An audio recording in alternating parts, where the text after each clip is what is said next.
Some more of what? S'mores. This iconic American treat has a funny history and a sweet creation. You might think of those commercials we see nowadays where two industrial candy makers battled for reign over their respective portions of the empire until by accident they combined the two treats to form the modern version of what we know today as the s'more. Well, it's not that. Actually, the history of the combination of graham cracker, chocolate, and marshmallow is more fascinating as separate entities. Before they were s'more, what are these ingredients s'more about?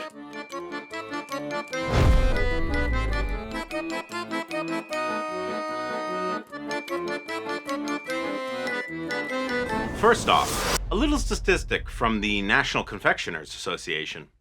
Each year, Americans spend more than $125 million for 90 million pounds of marshmallow products.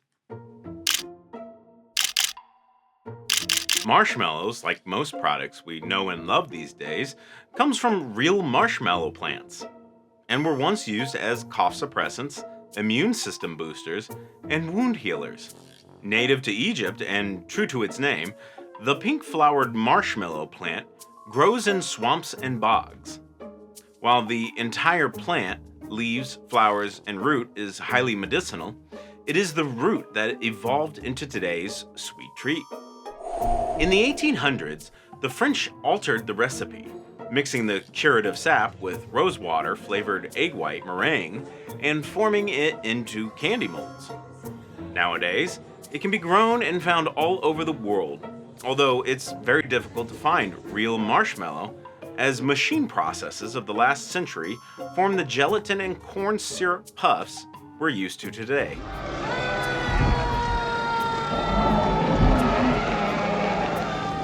Well, there's something you don't see every day. Tried to think of the most harmless thing. Something I loved from my childhood. Something that could never, ever possibly destroy us. Mr. Stay Puft. Nice thinking, Ray. Actually, this is the more fascinating bit. The main ingredient in marshmallows is whipped air. Yes, air.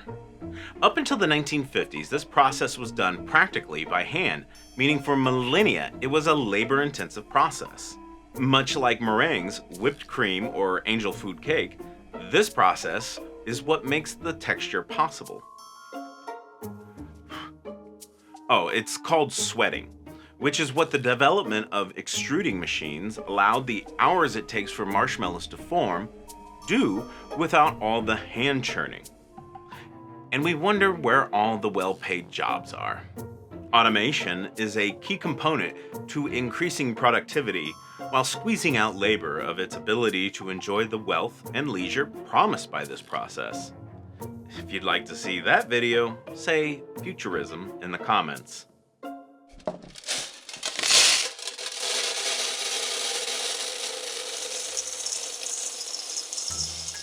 Chocolate is a universal love for most. The cacao tree was cultivated more than 3,000 years ago by the Maya, Toltec, and Aztec peoples, who prepared a beverage from its fruit, the cocoa bean, sometimes using it as a ceremonial drink, and also used the bean as a currency. The Maya considered chocolate to be the food of the gods, held the cacao tree to be sacred, and even buried dignitaries with bowls of the substance, along with other items deemed useful in the afterlife. In fact, the identification of the word cacao inscribed on those containers was key to deciphering the Maya's phonetic manner of writing. Spain was the earliest European country to incorporate chocolate into its cuisine, but exactly how that happened is vague. From pillage to industrialists, enter Milton Hershey. By the age of 26, Milton Snavely Hershey was penniless. With two failed businesses behind him, he was an unlikely candidate for success.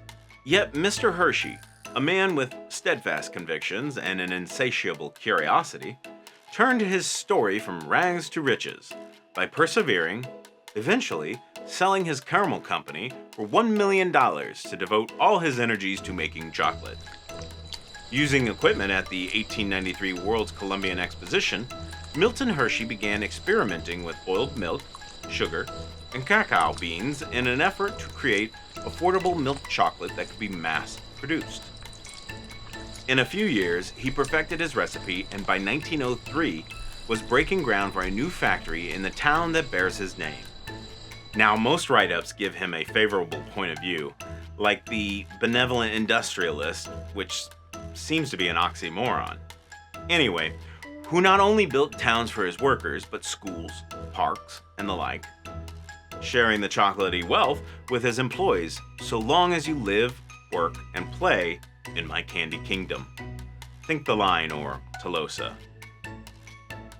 Hershey's became the largest manufacturer of chocolate in the United States, and right about the time that sweets had become America's gateway drug. Made with Nabisco sugar honey grains, finely rolled.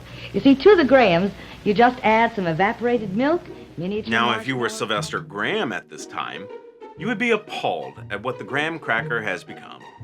It turns out, graham crackers were a health food, developed in the 1830s from the teachings of an American food reformer and religious teacher, Reverend Sylvester Graham. Graham was horrified by overprocessing and enriching wheat flour, and believed the loss of fiber and other nutrients in white flour ruined consumers' health. In 1837, Graham published a pamphlet entitled A Treatise on Bread and Bread Making, and was hailed by the philosopher-poet Ralph Waldo Emerson as the prophet of bran bread. Graham believed in and was an early proponent and follower of a vegetarian diet, founding the American Vegetarian Society in 1850. Graham also believed in eating a bland diet and banned sugar in all processed foods, something people do now. A Presbyterian minister, Graham was a member of the temperance movement, abstaining not only from alcohol, but even from using yeast in baking. As I like to say, temperance in moderation. The original graham crackers bore little resemblance to the graham cracker we enjoy today, that's typically made with refined flour, high fructose corn syrup, and a dab of honey for marketing purposes. This little tidbit I had to throw in. Towards the end of his life, Graham was suffering from anemia and died in 1851 at age 57 of complications from receiving opium enemas on doctor's orders. If only they could be offered today. What makes a Hershey's bar pure? Pure s'mores. Pure gooey goodness. No one knows the exact date, but sometime in the late 1920s, someone came up with the brilliant idea to take a graham cracker, smack a few pieces of Hershey's chocolate on top, and then add a toasted marshmallow to create the ooey gooey sticky sandwich we know and love.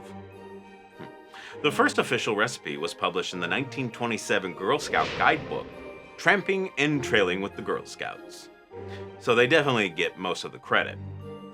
The guidebook included all types of tips and advice on how to be a Girl Scout. Think hiking, building campfires, and cooking in the wild. That's where the some more appeared, with a recipe for what we now know as the s'more. That famous recipe calls for 16 graham crackers, 8 bars of chocolate, and 16 marshmallows. Then it says to toast the marshmallows to a crispy, gooey state, and place a marshmallow on top of a chocolate bar and between 2 graham crackers. The kicker is at the end of the recipe. Though it tastes like some more, one is really enough. If you're concerned with price, as most of us are today, then you'll love how this ends. Back in the 1920s, it would have cost less than $1, 81 cents to be exact, for a pound of graham crackers, a pound of marshmallows, and 8 Hershey bars. Today's dollar is almost as comically useless as the jar of change you have sitting on the shelf.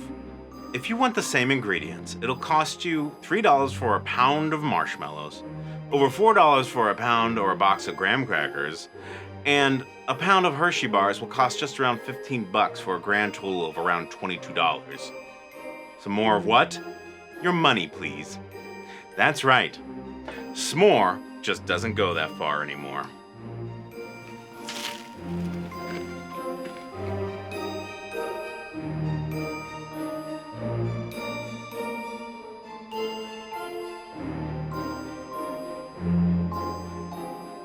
Thank you for watching, my fine viewers and friends.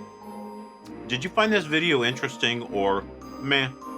Let me know by becoming a member for bonus content, posts, and I'll take your questions if you do become a member and we can chat. It's cheaper than s'more products. Help me shape the content you want to see. If you want some cool merchandise, Minerva will thank you for the support. She needs more treats. My name is Evan. As your humble host, I thank you for your support and take care of yourself.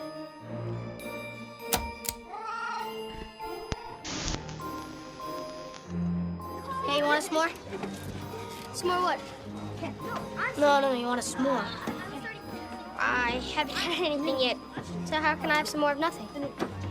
Shut up! You're killing me, Smalls.